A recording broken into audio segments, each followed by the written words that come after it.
ano, may contest kasi daw doon sa Maestranza. So silipin natin yung contest bago tayo mag-dito sa kanila. Grabe mga guys, ang dami na masyal dito sa Pasig Liga Restaurant. Grabe oh. Hello.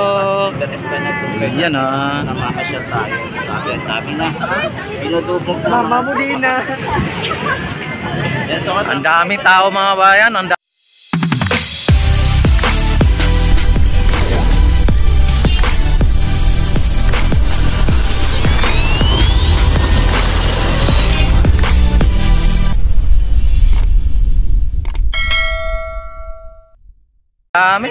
salamat kay Box.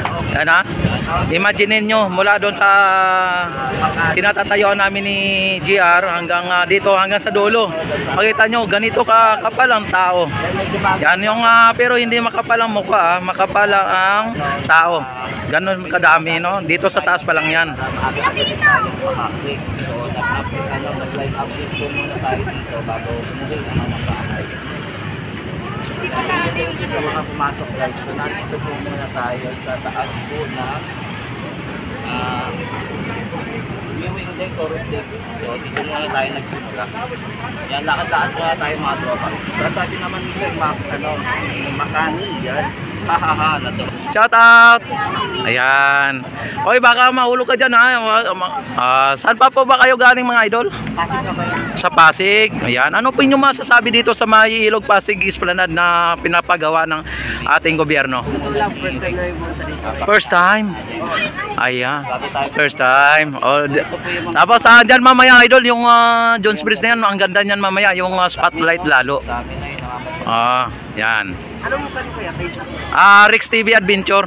Nyo muna ang mga father nyo o mga Tapos ito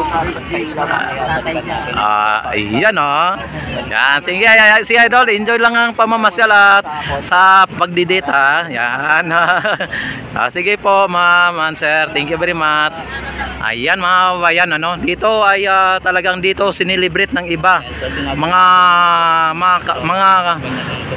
father at mga magjowa, magkapamilya. Dito nila sineselebrate ang mga selebrasyon na dapat ay sa bahay lang At nakita ninyo mga bayan ay ang mga namamasyal din dito ay may mga anak, may mga pamilya mga magkaibigan, buong pamilya. Yan dito. Talagang nakita naman ninyo dito ang ganda. Ayan. Nakita ninyo ha. Dito sa ilalim ay daming tao pa rin. Ayan ipapakita sa inyo. Ayan ang daming tao sa ilalim Ayan. Talagang makita ninyo mga bayan ang tao dito ay grabe, sobra dami. Yan sobrang daming ang tao dito mga bayan. Dito sa ilalim. Hello, shout out. Ayan di ba? Ganon mga bayan, kadami ang tao dito sa ating pasyalan ng bayan sa Ilog Pasig Esplanade. Hello ma'am, ang ganda ni ma'am pang model. Sa pagpasok sa ating channel. Ayan, ikot-ikot muna tayo guys punta tayo doon sa may Hello. Ayan Iganap kasi doon yung alam nyo mga babayan, dito ay talagang sobrang ganda ng lugar at ang mga namamasyal sobrang gwapo at ganda din. Yan. At hindi lang po mga taga Maynila ang mga nandito mga bayan natin. Hindi rin mga Pilipino ang iba dito. Ang iba ay mga dayuhan mga babayan. Tayo ay wag tayo magiging dayuhan sa sarili nating bayan. Oy, shout out. Shout out muna kayo, shout out. Yan yan. Rex TV Adventure Rex TV Adventure sa YouTube. Yan, shout out. Yan, shout out. Ayan, Rex TV Adventure sa YouTube. Sige po. Ito kasama ko GR Doria. Yan, naka-live siya, naka-live din. Ayan. Gaway-gaway. Yan. Guys, ma. Si ma'am Ayan Sige po. Ayan, shout out ma'am. Ayun, ganda ni ma'am Ayan. Kita naman ninyo mga kabayan. Kapag gusto nyo po na hindi kayo ma-stress, pumunta po kayo dito sa Esplanade.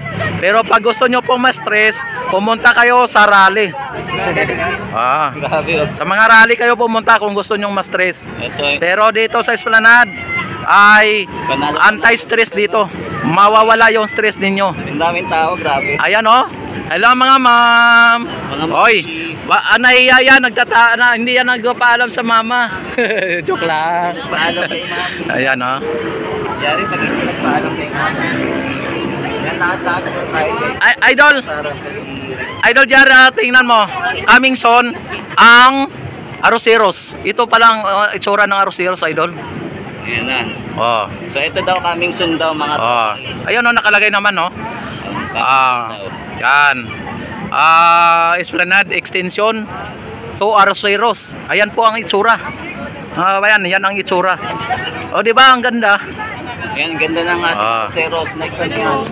Coming soon po yan. Ads on the way, brother. Salamat sa Hello ma'am. Tapos ito na po yung sinasabi natin. Dito may mga nagtitinda din dito sa ilalim ng tulay ha. Ayan, nasa ilalim po. Ayan.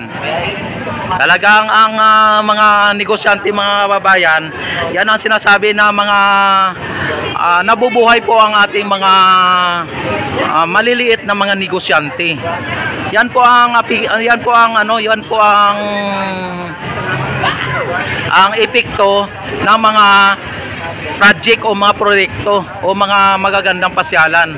Nabubuhay ang mga maliliit na mga negosyante o nagkakaroon po ng mga negosyante. Siyempre, ang mga maliliit na negosyante, kikita po yan sila at malamang mga kababayan ay kukuha po yan sila ng tauhan o trabahante o trabahador para magampanan nila ang kanilang mga negosyo. Ibig sabihin mga kababayan, pag nagkaroon po ng ganitong mga negosyo na mga maliliit na negosyo, magkakaroon po tayo ng mga trabahante o mag-create po ng job o ng trabaho. Kaya yan po ay suportahan na po natin ang adhikain ng ating pamahalaan at ng ating Pangulo na mapapaganda at mawala yung inflation mga kababayan o mga foreigner mga kababayan nandito. Oy, si Sir oh. Hello Sir. Shout out. No, natangkad ni Sir. Yan talagang Yan, sabi naman ni Sir Albert dito, yan, mapagpaalam sa grabe mga kabayan at dito ha. Oy. Oh. Di ba mga kababayan, sa haba ng aming nilalakad ay nakita naman ninyo na sobrang dami pa ring tao, hindi mauubos. Hindi mawawala ang tao mga kababayan sa sobrang dami. Hello ma'am. Shout out. sobrang dami. Ayan, no? Hello, sir! Good evening, sir! Good evening! What country you from, sir? Oh, yun, no? Sa, ano, sir? What country, sir? India. India, wow! Sir, this is Esplanade. Ilog Pasig Esplanade. Esplanade po, Esplanade. Ilog Pasig yung pasyalan. Ay, marunong mag-Ilonggo. Pilipino ka? Si sir, marunong ka rin, sir? Oy! Akala ko talaga sir, first time yung pumunta dito, sir? Lagi kayo dito. Wow, sir, ano pong inyong masabi dito sa Ilog Pasig Esplanade na proyekto ng ating pamahalaan? Maganda, masaya. Pero sir, sa totoo lang ang nagpapaganda at nagpapasaya po yung katulad ninyo po, no? Ayan, siyempre, isipin nyo, kayo sir ay Pilipino na po. Kumbaga, ano na po kayo, Filipino citizen na po kayo. Oh, yun. Yan sir, happy Father's Day na lang sa, ay, binata pa siguro si sir. Binata pa si sir. Yan sir, ibatiin mo ng Happy Father's Day yung papa mo. Saan ngayon ang papa mo, sir? Sa India mismo. Yan, sir. Ha? Thank you very much, sir. Ano? And God bless po sa inyo. Ha? Ayan. How many years na kayo dito, sir? O dito na kayo pinanganak? Kasi ito, nag-interview naman si Rex. More than 16 years. Grabe, sir. Ha? So, talagang Pilipino na talaga sila, sir. Kaya maranong na. Gulat ako, nagtagalog si mami. Sige po. Ingat po. O, yan o. May mga ano dito. Oh. Ayan, grabe mga babayan. Oh, nakita naman ninyo ang mga nandito, hindi po kayo magugutuman dito, sir. Hindi kayo dito magugutuman, hindi din kayo dito basta't may pira lang kayo, walang gutom dito. Yun ang sinasabi ng mga DDS na nagugutom na daw ang Pilipinas o nagugutom na daw ang Pilipino. Hindi po. Nakikita mo dito, pagka kumain sila dito, wala kang nakikitang binubunot nila ang pera nila 20 pesos lang. Ang binubunot lang nila ng pera nila ay kadalasan 500, 1,000. Kaya naghihirap ang Pilipinas ng barya mga babayan. Kaya ang sa totoo lang, ang Pilipinas ay naghihirap ng barya. Kasi puro buo ang pera, no? Ayan, no? Dito maestransa mga babayan ay grabe naman ang tao pa rin dito. Yan, sabi naman Yan. Pagdating ko doon sa ano ay mag-out na ako mga babayan. Ipinapakita ko lang sa inyo ang kabuuan dito ng mula ng Pisuansi hanggang Maestranza. Pero hindi na ako makaabot doon sa may Fort Santiago. Pero ang dami pa rin tao mga bayan doon papuntang sa Fort Santiago. At talagang daming tao dito at maraming mga nagtitinda dito mga babayan. Hindi ka po dito magutuman at hindi po kayo magugutom. Ayan, ang daming tao mga babayan. Grabe. Yan, don't forget to like and share and subscribe my YouTube channel. Ito si Rex TV Adventure na nagsasabing maraming salamat and God bless po sa inyong lahat. Mabuhay ang bagong Pilipinas. Mabuhay ang Pilipino sa mga sulok ng mundo. Mabuhay tayong lahat hanggat gusto natin.